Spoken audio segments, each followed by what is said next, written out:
saya akan memasuki area tempat wudhu, tapi ini bukan toilet ya. Nah, hanya karena ini adalah area tadi dalam masjid dan kita akan menuju keluar. Ini pintu samping ya, bagian belakang tepatnya. Ini kan ada di samping, saya katakan samping, bagian belakang, tapi ini keluar dari area utama untuk sholat. Jadi kita posisikan ini di luar area tempat sholat, jadi di luar area masjid, dan tentunya melangkah dengan menggunakan kaki kiri. Ingat ya, masuk kaki kanan, keluar kaki kiri, langkah keluar kaki kiri. Baik, kemudian tentu berdoa ya, jangan lupa ya. Apa doanya? Masih ingat? Antara masuk dengan keluar berbeda ya. Ketika keluar langkah kaki kiri, kita mengatakan Allahumma inni as'aluka min fadlik, ya Allah, sungguh aku berharap segala keutamaan darimu, karena kita telah masuk ke masjid ya, dan di masjid tentunya ada yang i'tikaf, ada doa, ada ibadah dan sebagainya. Kemudian ketika keluar, apa yang kita tadi lakukan, berharap, bermohon kepada Allah menghasilkan keutamaan-keutamaan dalam kehidupan. Sholatnya memberikan keutamaan, doanya memberikan keutamaan. Karena itu ketika kita keluar, kita bermohon kepada Allah, semua apa yang kita lakukan tadi mendapatkan penilaian terbaik, keutamaan-keutamaan dari Allah Subhanahu wa Ta'ala. Berbeda dengan kita masuk, kita mengatakan Allahumma ftahli abwaaba rahmatik, ya Allah, mohon bukakan segala pintu-pintu rahmatmu. Beribadah dapat rahmat, dan kita memohon ketika keluar dari sekian rahmat itu kita mendapatkan keutamaannya. Baik ya, mari kita lanjutkan. Bismillah.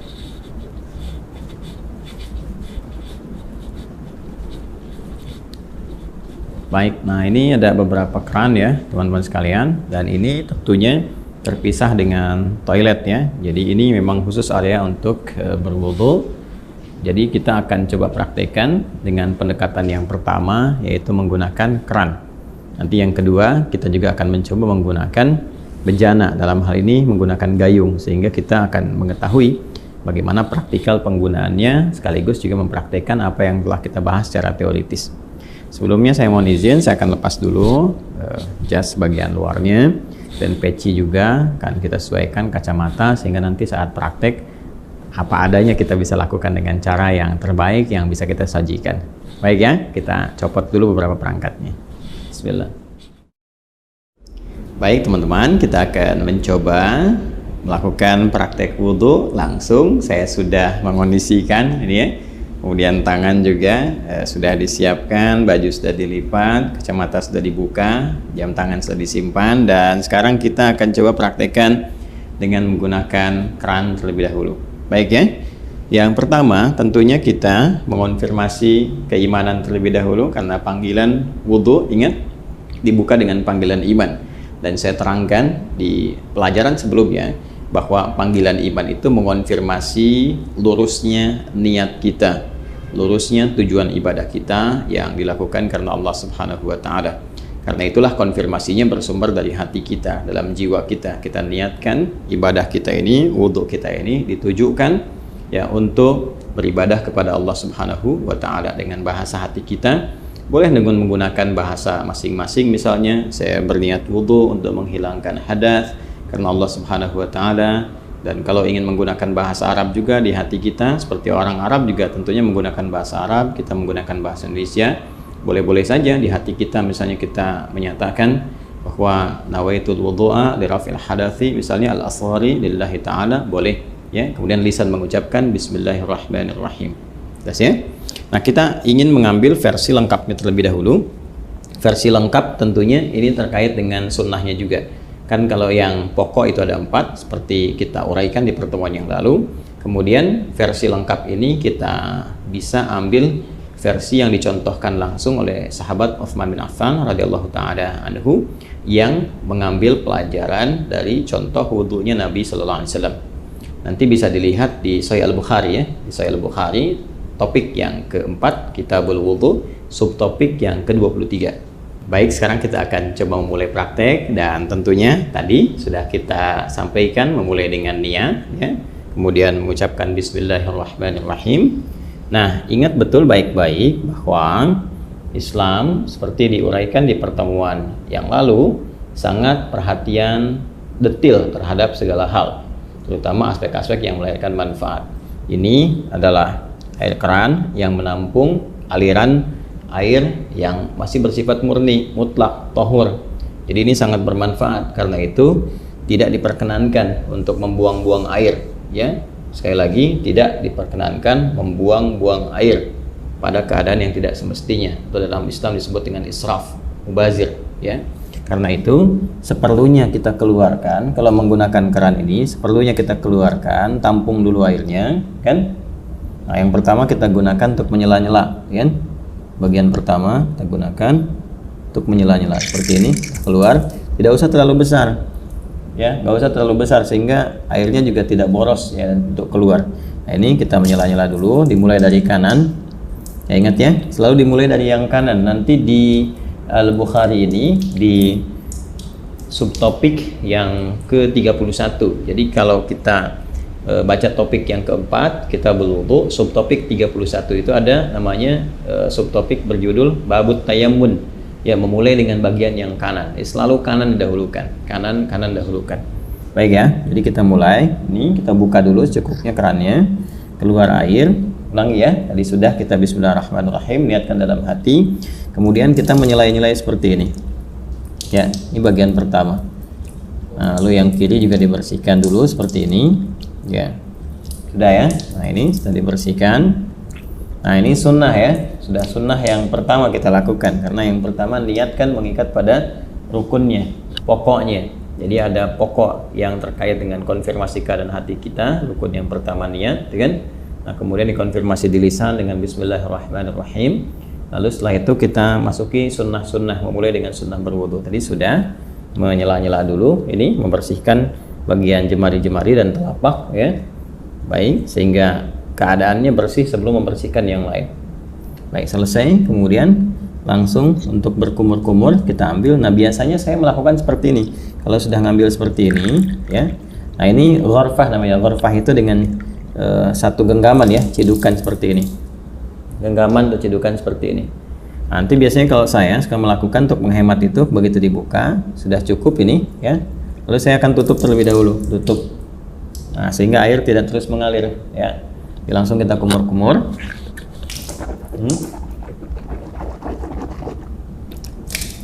Baik, saya ingin terangkan terlebih dahulu. Di saat mengumur-kumur itu namanya tamadbad, ya, tamadbad. Itu bisa kita lakukan dengan 2-3 pendekatan. Pertama, kumur-kumur terlebih dahulu, ya, kumur-kumur sampai keluar, ya. Kemudian yang kedua juga kumur-kumur, nanti sebagian airnya langsung dihisap, ya, dihisap. Jadi kumur-kumur, sebagian airnya dihisap. Nah, itu yang dihisap itu istinsyak namanya, ya, masuk ke dalam hidung, istinsyak, usahakan agak dalam. Nah, nanti kemudian kita keluarkan disebut istinthar namanya, ya. Ini bagian yang kedua, kumur-kumur, ya. Kemudian yang pertama, yang keduanya itu sambil dihisap, baru nanti istinsyak ini, kalau istinthar dikeluarkan. Ada nanti sedikit saja, bisa tambahan kalau menggunakan siwak ya, untuk bisa membersihkan itu. Ya, jadi bisa saja. Kemudian kalau memang tidak ada itu, bisa gunakan bagian jari yang dianggap bersih. Ya, tadi kan sudah dibersihkan. Untuk membersihkan kalau ada sisa makanan yang kalau tidak ada siwak dengan kayu tertentu atau sikat gigi, Anda bisa gunakan bagian jari yang dianggap sesuai untuk membersihkan kalau ada sisa makanan di sini yang tidak cukup dengan kumur-kumur. Ya, saya ambil contoh begini misalnya. Ini buka seperti ini ya. Lalu kita mulai ya. Lalu kita tutup dulu ininya, ya, seperti ini.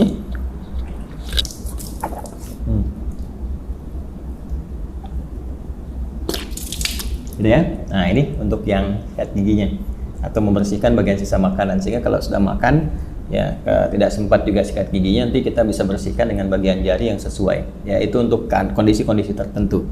Saya ulang ya. Nanti setelah itu istinsyaknya nanti bisa terpisah. Kalau bisa bersamaan juga bagus. Ini sambil istinsyak kan, nanti dikeluarkan. Ya, kita ambil contoh ya. Yang simple dulu. Ini ambil begini. Ya, kita kumur-kumur.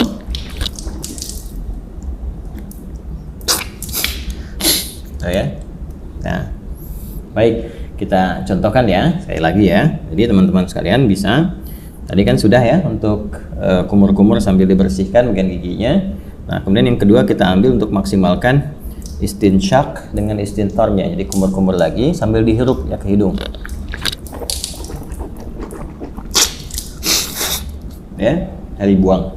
Nah, ini bisa berkumur-kumur sambil dihirup, atau kalau mau kumur-kumur dulu, buang, nanti bisa untuk istinsyak dan istinsarnya terpisah ya.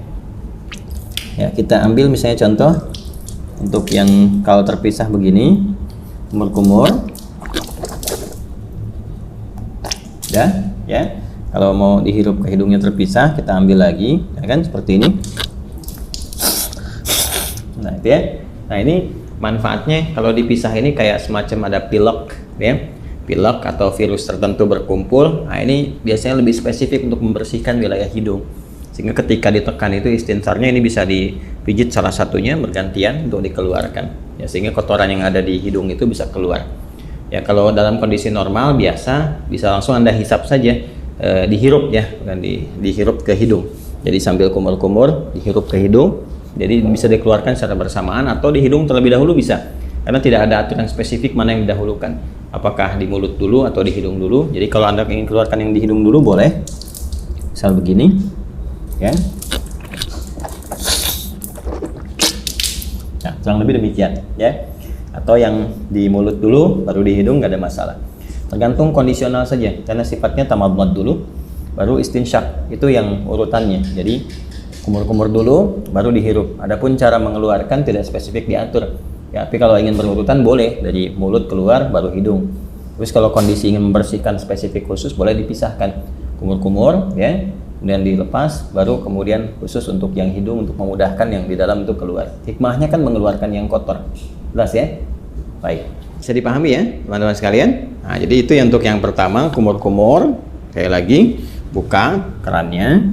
Saya ulang ya, kerannya buka, ambil air gorfah namanya, segenggaman seperti ini ya. Kemudian kalau sudah cukup, tutup ini supaya tidak mubazir. Kumur-kumur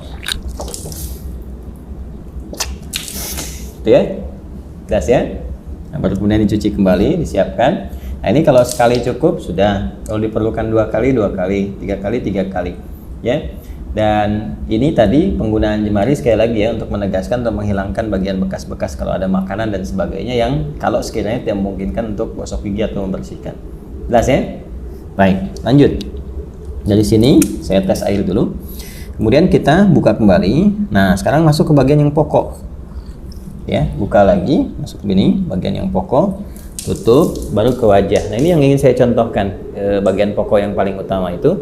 Ini ghasala itu ambil airnya, tumpahkan di wajah begini. Ini lihatnya yang telunjuk gini. Oh, seperti ini. Nah, ini bagian jempol yang di sini belakang. Kemudian langsung ke bawah. Nah, ini yang diselai-selai di janggutnya. Ya. Maksudnya apa? Supaya meresap air ke pori-pori karena melewati janggut ke dalam sini. Kalau nggak ada janggutnya bisa langsung dibasuh ke dagu ya, di sini. Nah, jadi ini satu, kalau dirasakan belum cukup keseluruhannya, ambil lagi begini. Ya. Terus seperti ini. Kemudian tutup dulu. Ya. Terus seperti ini. Ya. Saya kira 2 kali juga bisa cukup ya. Seperti ini. Ya. Nah, ini nanti ada versi yang sekali itu versinya Ibnu Abbas radhiyallahu taala anhuma yang menyontoh praktek Nabi yang pernah menggunakan sekali. Itu kalau di Al-Bukhari, subtopik yang ke-21, marratan ya. Babul wudu, judulnya itu Babul wudu marratan. Bab pembahasan tentang wudu yang sekali basuh ya. Kemudian nanti yang versi yang keduanya, subtopik 22, itu yang versinya Abdullah bin Zaid. Babul wudu marrataini, 2 kali. Ya, kemudian versi yang Utsman bin Affan radhiyallahu taala anhu yaitu yang subtopik 23. Itu yang 3 kali, talatan.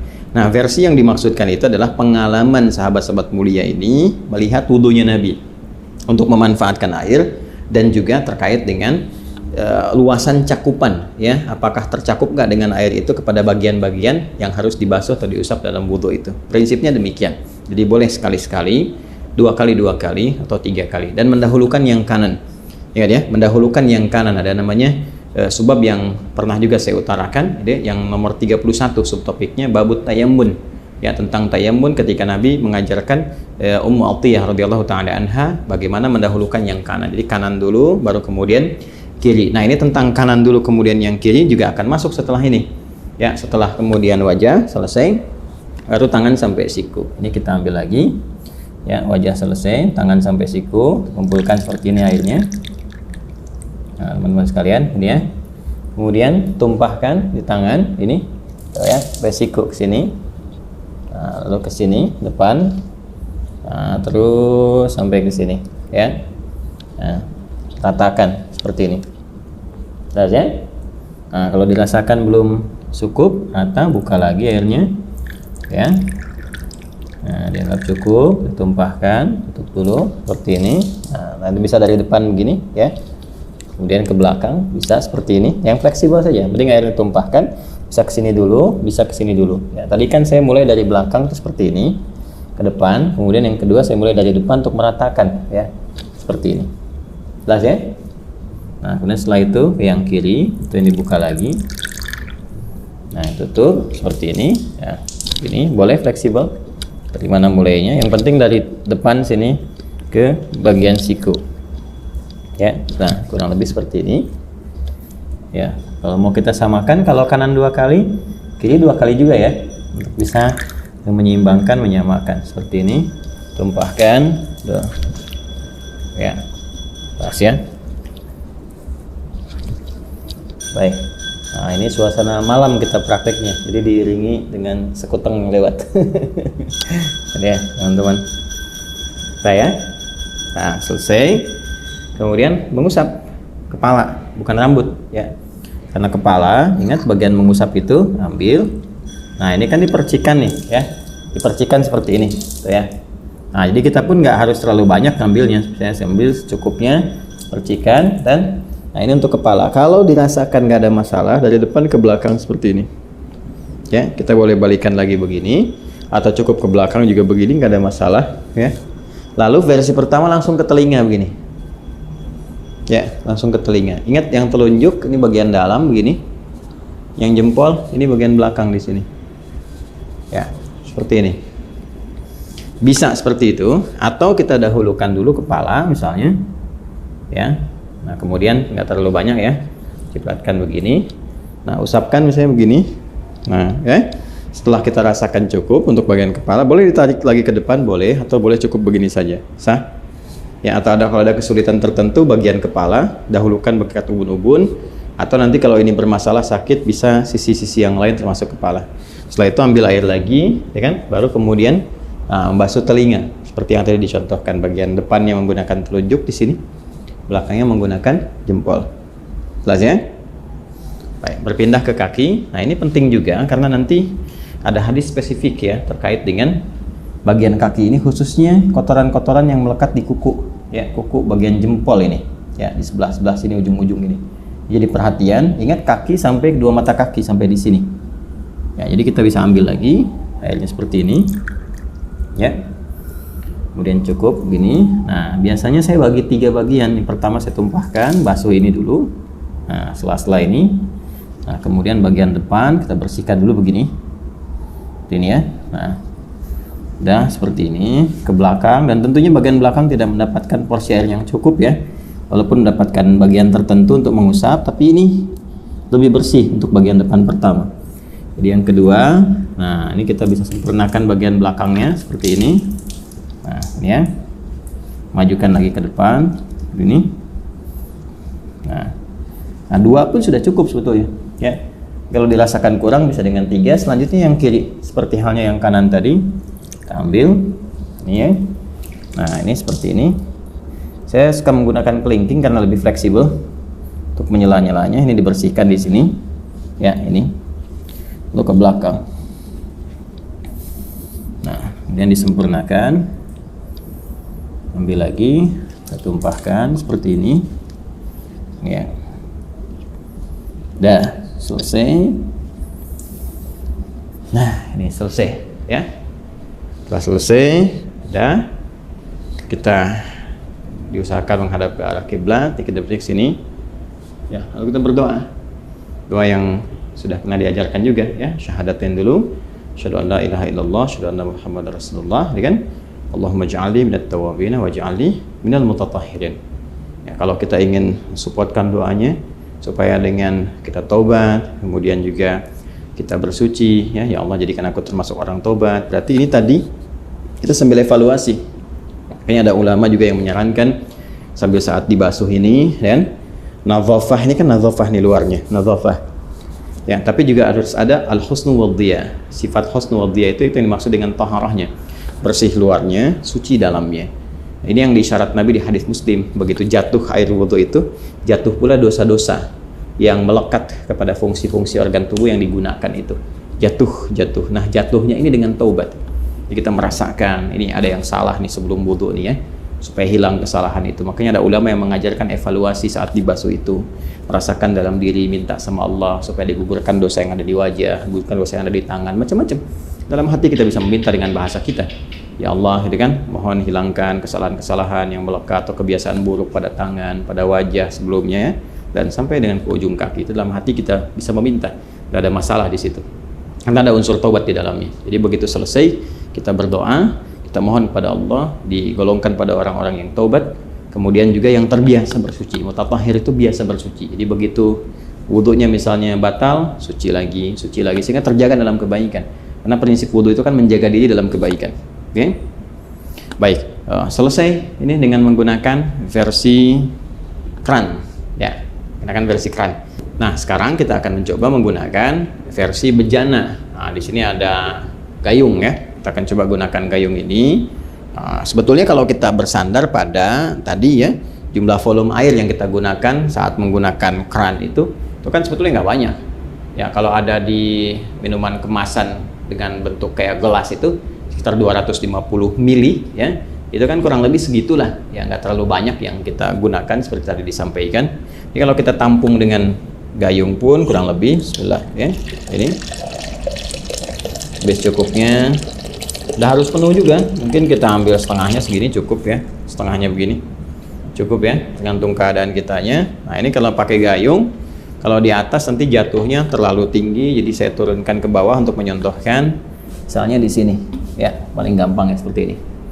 Ya, jadi kan sudah keadaan jongkok. Kalau di Timur Tengah kan ada, atau tidak hanya Timur Tengah, saya kadang-kadang di beberapa negara atau beberapa tempat di Indonesia juga kadang-kadang ada suka pakai dudukan tuh. Ya, jadi kita bisa sambil duduk. Nah ini kalau seperti ini pakai bejana, kurang lebih disimpan seperti ini. Jadi kalau bejananya lebar nanti bisa sambil diambil seperti ini, ya kan?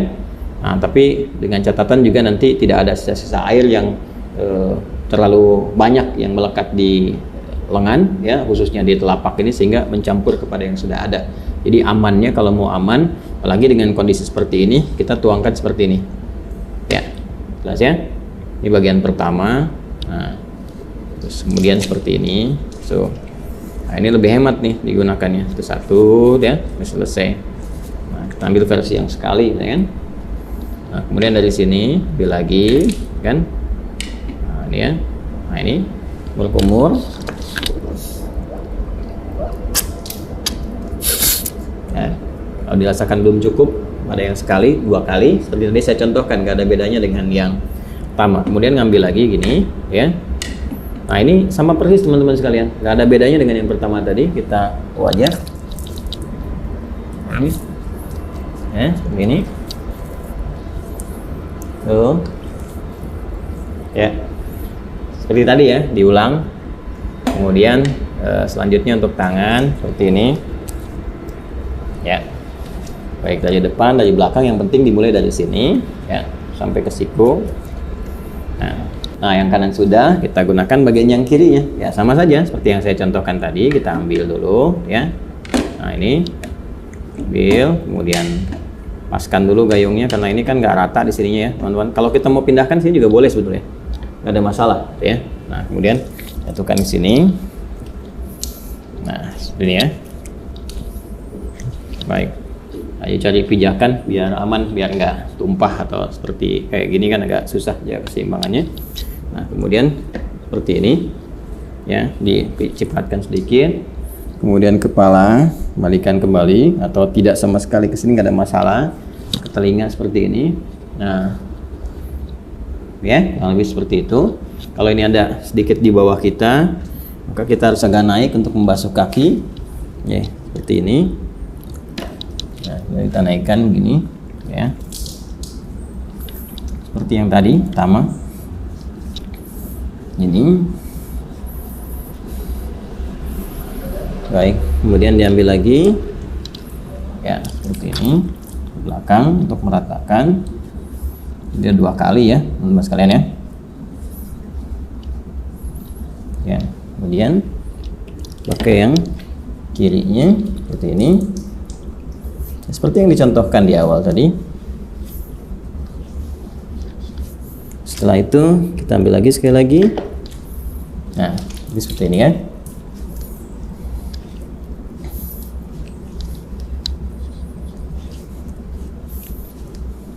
Baik. Selesai 2 versi ini, dan masya Allah tuh masih bersisa. Artinya kan sebetulnya nggak butuh banyak gitu airnya, ya, nggak butuh banyak. Ini tinggal kita berdoa. Setelah itu seperti tadi disampaikan. Jadi kurang lebih seperti itu contoh yang bisa kita tunjukkan. Dimulai dari awal, kemudian mengondisikan dulu ya kerannya seperti apa yang bisa digunakan. Jangan mubadir, bersiap-siap. Kalau saya suka membiasakan karena ini hadapnya ke kiblat nih. Ini kan arahnya ke kiblat nih. Saya suka membiasakan kalau ada aktivitas terutama terkait ibadah, cari yang kira-kira posisinya ketika dikerjakan menghadap ke arah kiblat. Itu hanya kebiasaan saja dan tidak harus demikian, tapi kalau bisa dikerjakan ya itu lebih bagus ya. Kecuali kalau sholat jelas, sholat menghadap ke arah kiblat, kemudian baca Quran sunnahnya menghadap ke arah kiblat ya. Hanya dalam wudhu kan posisi keran bisa beda-beda, tapi biasanya saya selalu mencari yang kira-kira menghadap ke arah kiblat untuk menjaga saja kondisi itu. Ini yang kita bisa tunjukkan. Kemudian selanjutnya tadi sudah mengondisikan, lalu mulai berniat ya, dan dimulai nanti dari mulai sunnah sampai ke pokok-pokoknya sampai yang terakhir, dan dilakukan dengan tertib, nggak boleh lompat-lompat ya, terus dijaga, jangan sambil juga diskusi, ngobrol sama teman-teman dan sebagainya, tidak, supaya bisa fokus dalam berwudu dengan suasana batin yang nyaman. Kalau ini kan saya mencontohkan, contoh bukan dalam praktek yang sesungguhnya dikerjakan untuk kepentingan tertentu ibadah, tapi ini untuk kepentingan edukasi bagi teman-teman sehingga mempraktekkan setiap tahapan-tahapannya seperti yang kita pelajari. Jadi itu prakteknya dan telah selesai kita tunjukkan. Alhamdulillah di suasana pagi ya, atau subuh menjelang pagi, teman-teman bisa belajar, dan saya mengambil video ini malam-malam nih setelah tugas, malam-malam langsung ke masjid dan kita praktekkan sehingga suasananya cukup berbeda ya. Alhamdulillah bisa direkam dengan cukup baik dan sekarang kita pelajari bersama. Saya kira itu yang bisa disampaikan. Terima kasih atas perhatian teman-teman semuanya, semoga bermanfaat pelajaran kita kali ini, dan lebih daripada itu semoga semuanya diridhoi oleh Allah Subhanahu wa taala. Sekali lagi terima kasih atas perhatiannya. Silahkan dicoba untuk dipahami, dipraktekkan baik-baik, dan hal-hal yang terkait dengan pendalaman kita insya Allah bahas di sesi Zoom ya. Misalnya tentang bagaimana menggunakan di satu bejana untuk penggunaan oleh 2 atau 3 orang atau lebih misalnya. Kemudian juga kapan posisi bersiwak kalau dalam berwudu, kalau ada kayu siwaknya misalnya ya, apakah posisinya sebelum sholatnya atau dalam wudunya atau setelahnya. Nah, itu kita bisa diuraikan di kesempatan-kesempatan dalam sesi pendalaman. Yang tadi yang saya tunjukkan adalah keumuman yang bisa dipraktekkan oleh siapapun, yang tidak ada beda antara laki-laki dengan perempuan. Demikian, semoga Allah merahmati. Subhanakallahumma bihamdika asyhadu an la ilaha illa anta astaghfiruka wa atubu ilaik. Assalamualaikum warahmatullahi wabarakatuh.